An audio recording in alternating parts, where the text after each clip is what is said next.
Hey guys, this is Buster from Humanity's Last Breath and Vildhjarta, and you're listening to the Progcast.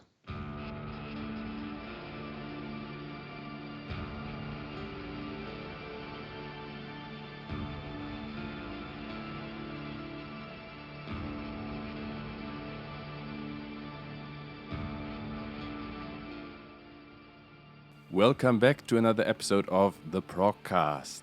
2021 started very diverse, at least as far as Progcast guests were concerned. I mean, we had more traditional melodic progressive metal with Ravaya from Need. We had traditional progressive rock, the classic progressive rock with Peter Ravas from Transatlantic and Marillion. But we also had some more heavier and brutal stuff with April Hutchins from Anapest. And today we also have a guest who is playing some more brutal music, and that is Buster, calling from Sweden, if I'm correct. You are correct. Stockholm, Sweden. Stockholm, Sweden. Hi, Buster. How are you doing? I'm good. How are you? I'm great, thank you. The sun is shining in Munich today, and I've been listening to the new Humanity's Last Breath album last night and this morning, and it's coming out on February 15th through Unique Leader Records. It's called Välde, right? February 12th. 12th. It's Välde. Sorry, yeah. Välde. So, yeah, it is a new Humanity's Last Breath album, and for those who know Humanity's Last Breath, you don't get any flowery prog rock on there. No. It is the fourth album from Humanity's Last Breath, is that correct? I mean, it depends if you count the EPs or not.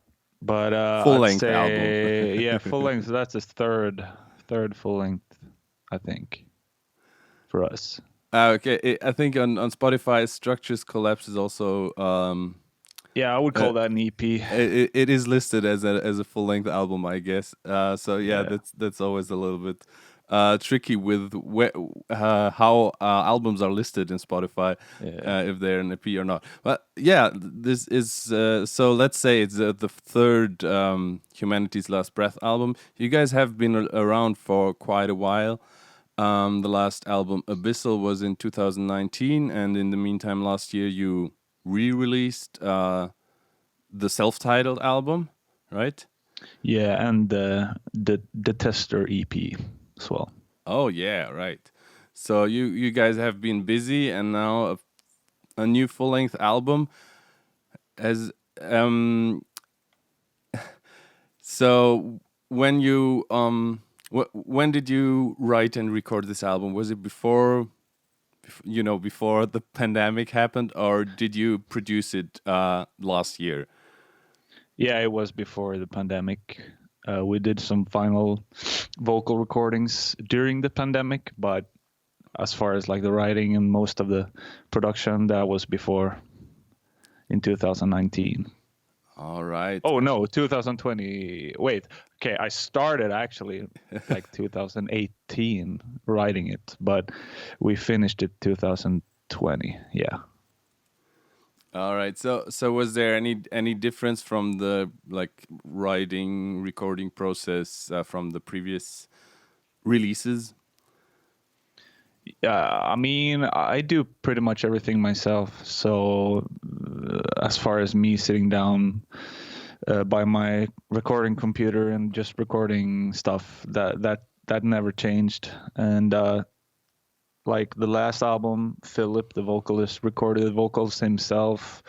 Like I sent him demos of kind of what I wanted, and he did it by himself. But this time around, we did it in person. So that was kind of a different thing, and it turned out great. Cool. Humanity's Last Breath's music is, of course, very, very brutal and heavy, but there's also a lot of epic orchestrations and also a lot of atmosphere going on. So how important is that part of the sound for you when you compose for Humanity's Last Breath?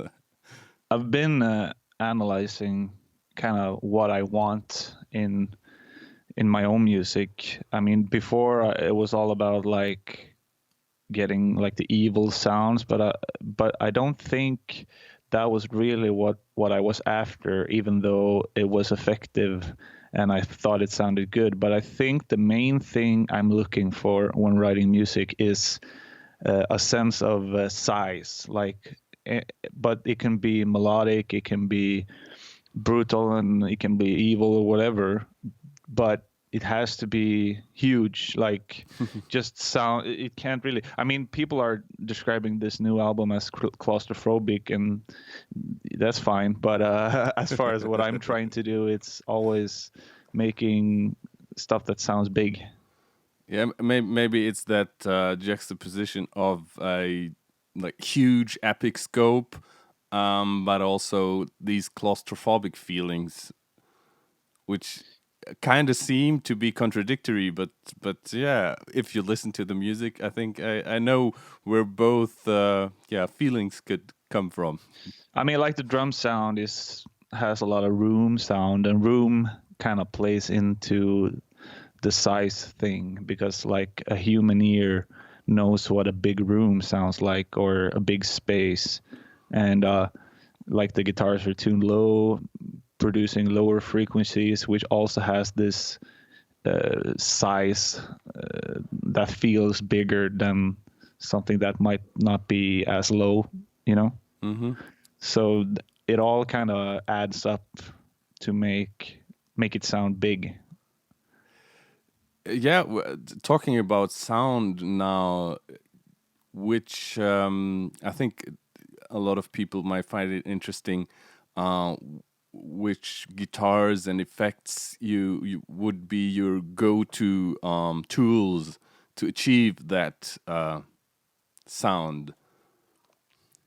For me, the reason I have the guitars I have is the nature of how I learned to play guitar and how I play. I play left-handed, but the strings are upside down because I learned on a right-handed guitar when I was a kid. So I just flipped it over, and I had like the thick string at the bottom instead.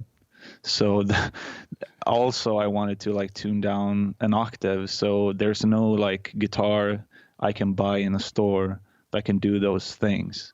So really early on, I had to get like a custom guitar to make it all work. Mm-hmm. And so and like the specs have kind of evolved in each iteration of a custom guitar. You know, I kind of try stuff and see what works, and I encourage anyone to do that for sure. Isn't Dan Swanö also playing this way? I recognize that name. Yeah, he's like old school death metal producer. Is it a guy legend. from Is it a guy from Bloodbath? Yeah, and Edge of Sanity. Yeah, I've seen that. Yeah. Yeah. And effects wise, how important are I guess with this kind of music, it's quite. I would assume you don't go through old school amps and stuff like the. I do have a bunch of amps that I use. Like the last album was all amp.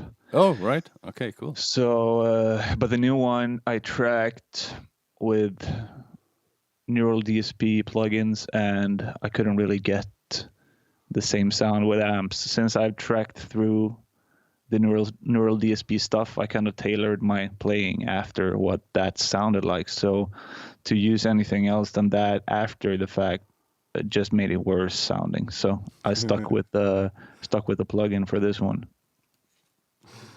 All right. And another thing that is kind of a little bit of mystery to me, as I'm not really that well versed in that kind of subgenre that you are dealing with in humanity's last breath. So I don't know that many comparison points and so I find the song structures in particular very, very interesting, and most of the time a lot less predictable than, let's say, you have your classic progressive rock or progressive metal or whatever, which still follows a lot of rules that are repeated and adjusted just a little bit, but it's a lot of times, now it's coming the main theme back or whatever. With stuff like Humanity's Last Breath, I always find it quite interesting where the compositions go, and also with that, often with that lack of a hook line chorus, so to speak, that is returning. Lack not meaning in a negative way, but just it isn't there. So yeah, how do you approach songwriting and song structure?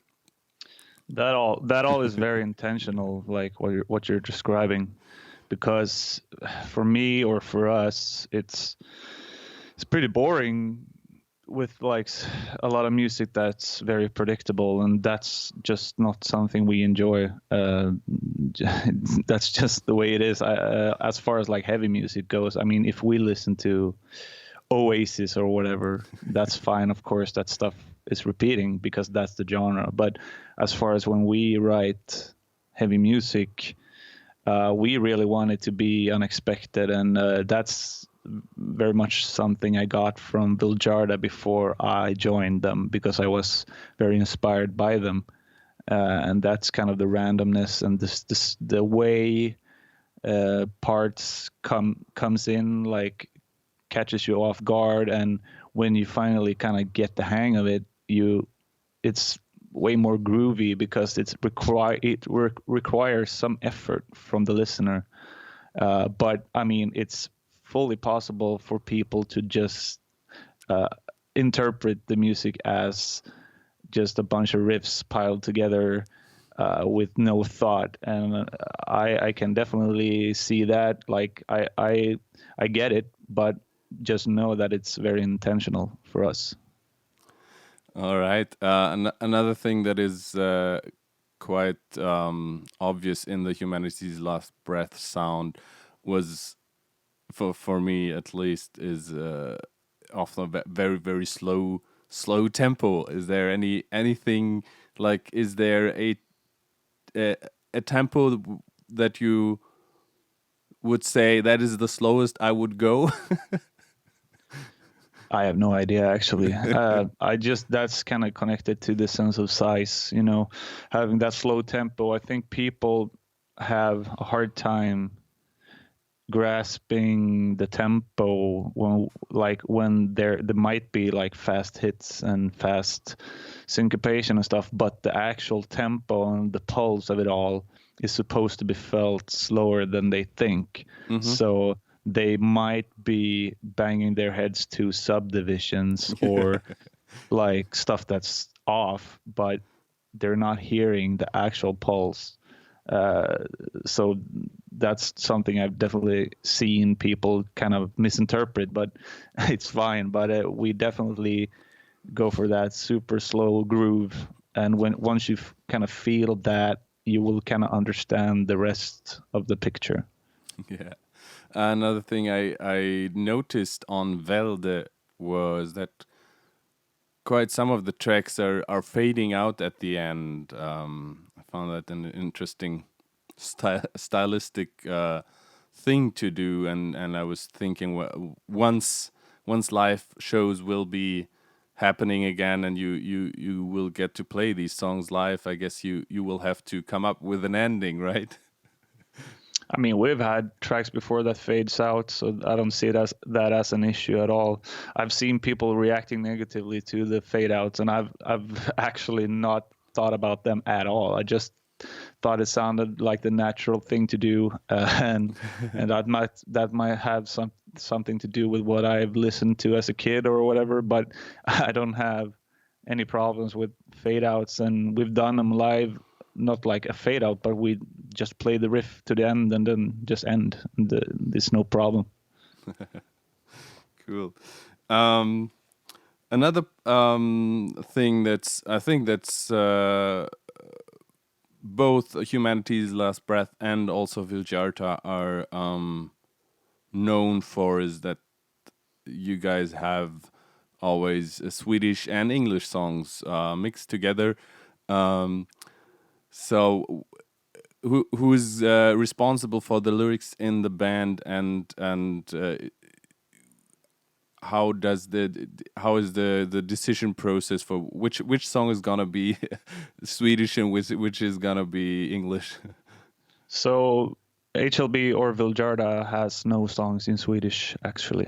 We just have the titles. Okay.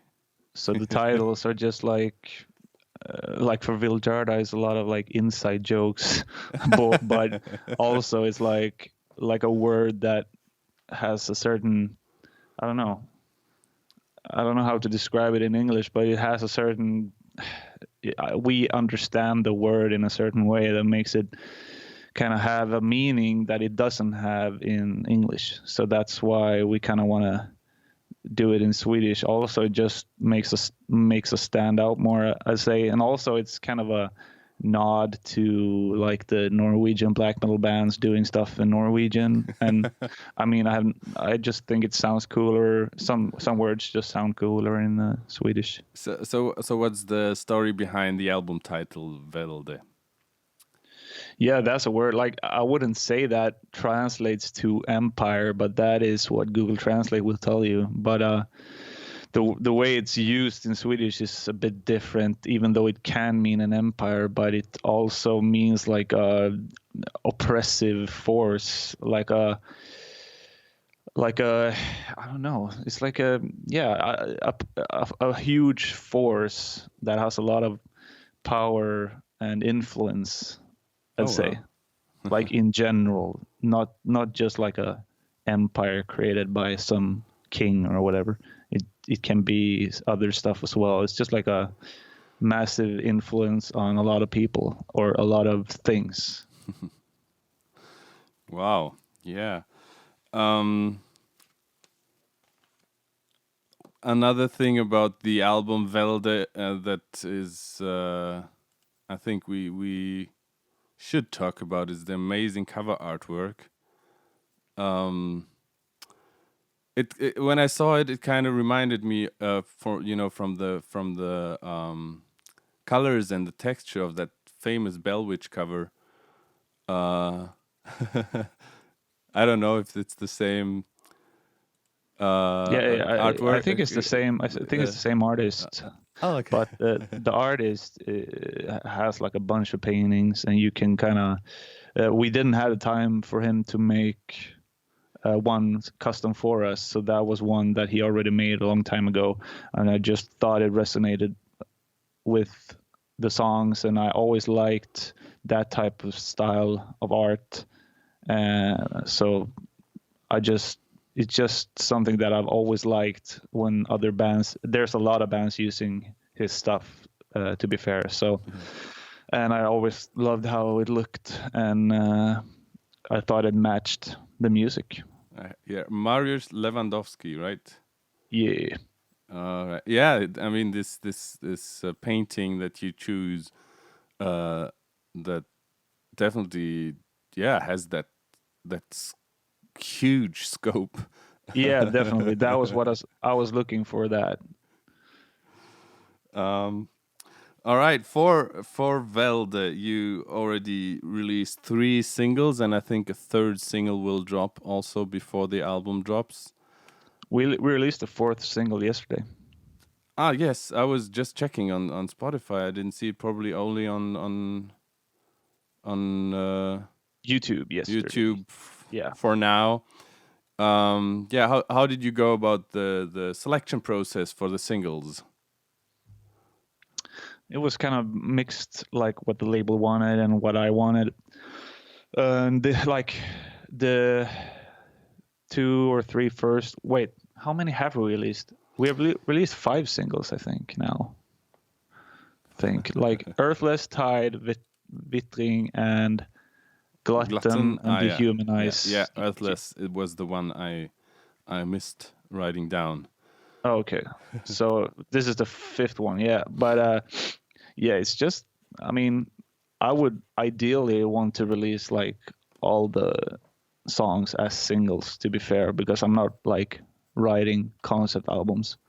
So I would rather have each song get like as much attention as the next. But I mean, the decision was made like within the band and with the label. All right, and I have to say I haven't watched all the videos, not especially not the last one. The last one was just a visualizer, I see. Yeah, the last one before that as well. Yeah, but there has been some visually stunning stuff. Oh yeah, now I see. I'm scrolling through the YouTube search page of Humanity's Last Breath, and I see the previews of Tide, and yeah, that looks pretty grim. I remember that watching the video when it dropped like 2 months ago. It's all created by Vildhjarta visuals from Finland. That brings me to a point. I think at the Progspace we're currently hosting the first Progspace Awards listener polls, and in the video category, the video for the last VOLA single, or the first VOLA single for the upcoming album, that was also done by Vildhjarta Visuals, is nominated. Cool. And the polls are open until February 14th, Sunday, February 14th, Valentine's Day. So go vote for Vildhjarta Visuals or for whatever you think is the best video. And there's also 15 other categories to check out. So that's a thing that's going on the Progspace right now. And yeah, it is definitely a very, very different style to head-mounted sideways. A lot of times you find, these studios, or if you have in Sweden, what's his name, Patrick Uleus, who's always doing the Evergrey videos. Like a lot of these studios or music video directors have like a very, very specific style to which they stay true. Or with animated videos, Costin Chiriano, for example, who has been a lot of work in the last years with a lot of metal bands. But yeah, looking at Tide and head-mounted sideways from VOLA, this is like very, very different approach. But then again, derived from the music it represents, right? Yeah, I hope so, at least. I mean, those guys are super talented, and they've just kind of done their thing, and they've done it. I mean, half the comments on Tide and Earthless are about the video. Same with Vittring. It's all about, like, people are really stoked on the videos, and me too. I mean, they're really great, and they just started like their video company, so they're making huge stuff. Cool. Yeah, I'm looking forward to seeing more of them, and also looking forward to hearing more of you. With you also have new stuff coming up with Vildhjarta, as you just mentioned already in this interview, that you were a huge fan of what they were doing before you joined them, and you're about to go into the studio with them. So I wondered, is there, when you approach Humanity's Last Breath music and Vildhjarta music, is there like a difference in approach, how you approach? Definitely. Definitely. I mean, I don't write the riffs for Vildhjarta at all. What I do, though, is we have like millions of riffs that are like free for everyone to try their thing on. So I might like find a couple of riffs I really like and try to combine them and make a song. stuff like that. And I always write the drum parts for their stuff, but at the same time, those guys are also writing the drum parts. So I kind of have to make sure I keep their vision alive and add my own stuff. So it's not as much as like writing a full song with those guys. It's more producing and kind of making their music as good as as it can be, you know. So yeah, more of a producer and arranger role. Yeah, in this exactly. Formation in this constellation. And yeah, with Vildhjarta, I was I remember when the Mostaden dropped like 8 years ago or 9 years ago, almost now. Yeah, those guys were definitely spearheading the back then relatively new gent genre, and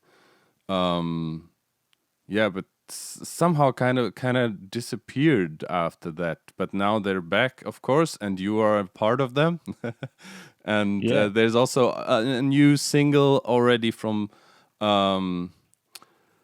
2019, actually. Oh my God, it's time's going so fast sometimes. For sure. So yeah, that was like the first sign of life after some years. Is it gonna stay a standalone single, or is it gonna be part of the upcoming album? You'll have to see. Okay, cool. Yeah, all the best with the release of Välde from Humanity's Last Breath, and also all the best and lots of fun for you with the guys of Vildhjarta in the studio in the coming days or weeks. Thanks, man. I look forward to it. And before we end this interview, I have one last little question. Well, it could also be a big one. It depends, because we have a little section that we like to call "What's in Your Walkman." So we ask our guests what they've been listening to lately, and if there's anything that they would recommend to our listeners and their fans. Dude, like I can do it, but I don't think it's like a Progcast listener would enjoy it. No worries, no worries. We're very, very open with that. As I like to say, we had people recommending Dua Lipa or whatever, or Steve Reich music for 80 musicians. So anything goes. Okay, so I've been like totally in love with a band actually from Sweden called Lustre, or it's like a one-man black metal thing, but it's like super melodic, kind of throwback synthy, with a lot of reverb and a lot of atmosphere, and like a lot melody based black metal dungeon synth kind of sound. But it's, to me, it resonates with me a lot. But I've really been listening a lot to him. So it's Lustre, very, very cool project. Any specific song that I could throw into the playlist? Oh, dude, my favorite song isn't even on Spotify. That's the problem. Okay, damn. But I think there's one called Part 1. I don't know if there's multiple Part 1s, but there's one Part 1 that I really like. Okay, I'll see if I can find that. Right. I will definitely throw in the new VOLA single that just dropped today, which is gonna be very, very much more melodic, of course, as the Humanity's Last Breath and Vildhjarta heavy playlist that I'll be putting together, of course. So a nice melodic touch at the end there. Thank you, Buster, for taking the time. All the best, as I said, with the release, and have lots of fun in the studio. And yeah. Thank you so much, man. To our listeners, as always, thank you guys for listening. Take care of yourselves, take care of your loved ones, and listen to great music. The Progcast is a production of Stuus Media and is presented by the Prog Space. It is produced by Randy M. Salo, Janine Stengel-Lewis, Blake Lewis, and Dario Albrecht. Our theme music is by This Is Not an Elephant, and Van Kirsch does our graphics. New episodes of the Progcast drop every Monday and Thursday, and don't miss our Friday Top 5 episode where we discuss our favorite new releases from that week. For more interviews and reviews in the written form, check out theprogspace.com.